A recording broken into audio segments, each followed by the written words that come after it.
Hey guys, this is Mectojic. Welcome to another video. Today's video is going to be the start of a brand new series on the channel, which is called the Translucent Plastics Archive.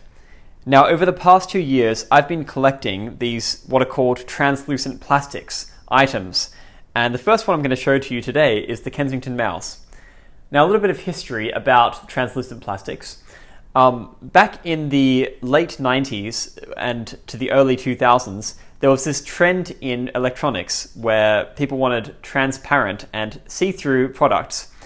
The origin of this is obviously to be attributed to the iMac G3 primarily, which came out in the middle of 1998. By the time Apple had released its iMac G4 in 2002, the trend had basically come to an end because they had already moved to a minimalist aesthetic. The translucent plastics era, therefore, is quite a short one, but it had an enormous impact on electronics, but not just electronics, but also things like stationery, household appliances, basically anything you could name. Back in the late 90s, it would have come in some kind of translucent plastic. Now, translucent plastics are not the same as transparent plastics. While transparent plastics are very cool and have been around a little bit older than the translucent, going back to the 80s, translucent plastics, on the other hand, are more not just about seeing the insides of a product, but more of a design choice. It's sort of like a frosted mirror or frosted glass, if that makes sense. You can see inside, but you can't really see everything.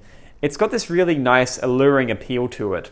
And like I said, over the last 2 years, I've been collecting these, not just electronics, but all sorts of things, anything I can find. If you were growing up in the late 90s, you would have seen these everywhere, as I did. And then suddenly, in the blink of an eye, a few years later, they were all gone and you couldn't find them anymore. And that was basically the end of the trend. So only a few years of time, but enormous impact. And a really interesting design style as well, because it's just so nice to see things that are see-through. And I think that today people are starting to make a bit of a comeback. People are starting to get nostalgic about this era of tech and of design. So, why did I choose the Kensington mouse as the first of my collection to showcase?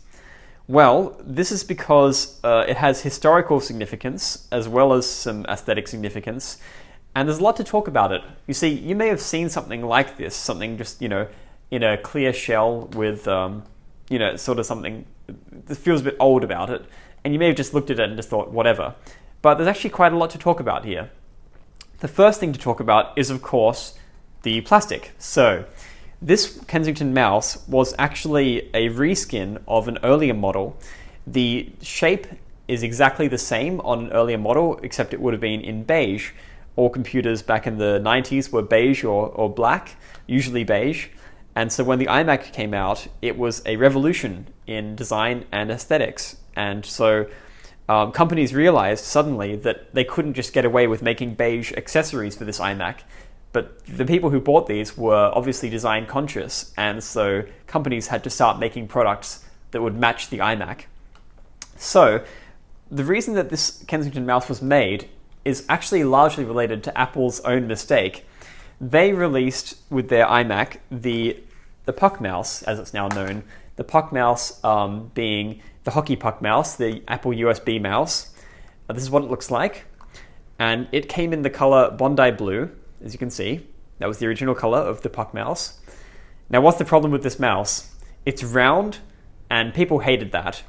They really didn't like the shape, and people found it hard to hold. Look, I personally had no problem with it. I rather like the puck mouse, but I understand there was criticism, and so people wanted something different, and they wanted something immediately. And see, the problem was that the iMac didn't have the old ports that the previous Apple products had. They only had the new USB standard, which meant that there was going to need to be a whole new market of mice that would comply with a USB standard. And you can see, sure enough, the Kensington mouse that I'm showing you today has its USB port. So there it is. And the mouse itself. Now, the mouse only has one button. Another sign of the times, isn't it? The old Apple computers all only used a one-button mouse, and to this day, it's still kind of technically a one-button mouse. The Magic Mouse only has one button and uses capacitive technology to detect right clicks. So I don't know why they do that. They're kind of stupid. But the Kensington mouse has a one-button mouse, which was standard at the time. People expected that if they were an Apple user. Only if you were going to be playing games or had some very particular need for multi-button mice would you go out and spend more on a more premium mouse. But one button would do it for most people. And keep in mind that the iMac was released as a consumer product. It wasn't released as a pro product. The Kensington company took advantage of the Puck Mouse's horrible shape and made this Kensington mouse as a way to have something that would be more ergonomic. And like I said, it was very cheap to do this because they had already designed this form factor. This sort of rounded shape is very comfortable in the hand. It's very easy to use. It's kind of easier to use than the Puck Mouse, I suppose, for most people. And you would find this shape typical in the 90s, this kind of mouse shape. In the 80s, they were more of a square design, but by the time we got to the 90s, it was more of this curved shape, and Apple's own mice did this too. So they just took their mouse and they added a Bondi blue casing and with clear plastic, so the two-tone color scheme, which I think is very nice. But if you compare it now to the Bondi blue Puck Mouse, you'll see that they're actually not quite the same color. There's actually a bit of variation here. And I think that's because companies weren't always able to quite get the same colors that Apple was trying to achieve. So for that reason, you could say that they didn't quite get it right, but it was hard. Trying to get the right colors is not an easy task, especially with these clear plastics, and most companies didn't really know how to do it. So they did the best they could. It's convincing enough. You'd have to actually be quite close to an iMac G3 to spot the difference. You can probably see it in this video, but it's not a huge difference, but it is noticeable. There is another reason that it's possible that this is slightly yellowed over time. Translucent plastics, contrary to popular belief, they do yellow just like beige plastics. They don't quite yellow in the same way, but you can see very clearly here how different there is a bit of yellowing on this Kensington mouse compared to this very good condition Bondi Puck Mouse. So this would have been a bit more closer to this, but they're still different. The plastic is quite smooth on this mouse as well. The back is obviously, it's a ball mouse. There weren't really many optical mice yet. I don't even know if there were any in 1998, but they were very soon to come. And then you can see the ball itself. The ball is black. Mine is kind of faded a bit, and it's kind of hard to use now, but it gives you a sense of what it was like. So that's the Kensington mouse. And interesting product. One of many USB mice that were made for the iMac because of this Apple betraying its customers and releasing the Puck Mouse, which was just a little bit too much of a compromise for most people to accept.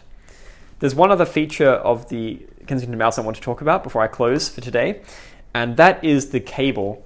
They actually have a really long cable, which is another nice feature of this mouse. It's about 6 feet in length compared to the Puck Mouse. One of the big criticisms, of course, of the Puck Mouse was how short its cable was, and you can see that it was long enough to fit into a keyboard and stuff, but you couldn't plug it into the back of a desktop PC. Now that said, there weren't actually any desktop PCs at the time of this mouse by Apple that actually had a USB port, so perhaps they were predicting for the future that there would be new products, like the PowerMac G3, which did come out, that would need a longer cable. Though at the same time, the keyboards at the time all had a port, so you may argue it wasn't really necessary to have such a long cable. But it does actually help, at least with tracking, because when you have such a short cable on the Puck Mouse, the cable could just get slightly twisted and then the Puck would sort of lose its balance. This is a bit easier to use. But they didn't go the whole way on aesthetics, and this may have been because they were limited by time or whatever, but they didn't make it translucent. You see, Apple was always better as a company with attention to detail, and they would always make sure that their mice would have the translucent plastic encasing even on the wires. Kensington did not do that, which is a small shame, but they do actually have a better build quality in terms of the end bit of the USB port. This is very, very good way to protect the cable from ever fraying these divots here. I think that's very smart. Apple, for some reason, well, for aesthetics actually, has never put this into any of their cables, and I think it's really regrettable. But there you go, that's the Kensington mouse.